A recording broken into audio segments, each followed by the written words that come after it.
घर में आप रहते हैं, परिवार में आप रहते हैं, आप कोशिश करिए कि आप बच्चों की प्रशंसा करेंगे। हाँ,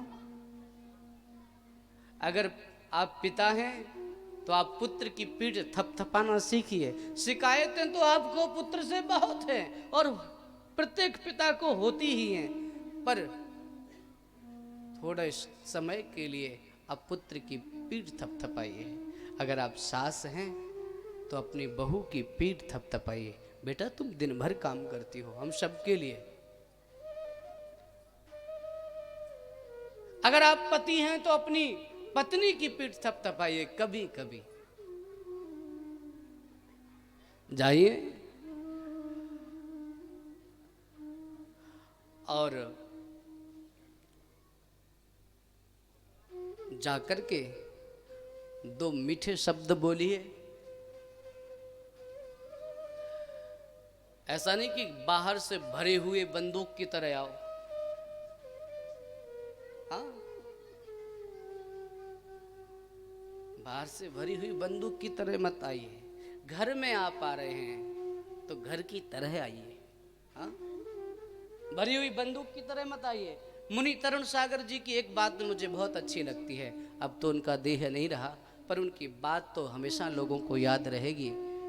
बहुत अच्छी बात लगी। और संतों की किसी की बात अगर अच्छी लगे तो कहने में, दोहराने में कोई अनुचित नहीं है। हाँ, शर्त यह है उनका नाम जरूर लेना चाहिए। जिसकी बात बोलो उसका नाम लो तो उससे प्रज्ञा अपराध नहीं होता है। वो कहते थे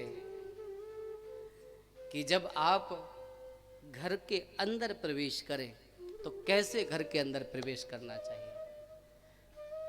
आप जो कुछ है, आपकी जो भी उपाधि है, सभी उपाधियों को भुला करके आप घर के अंदर प्रवेश करिए।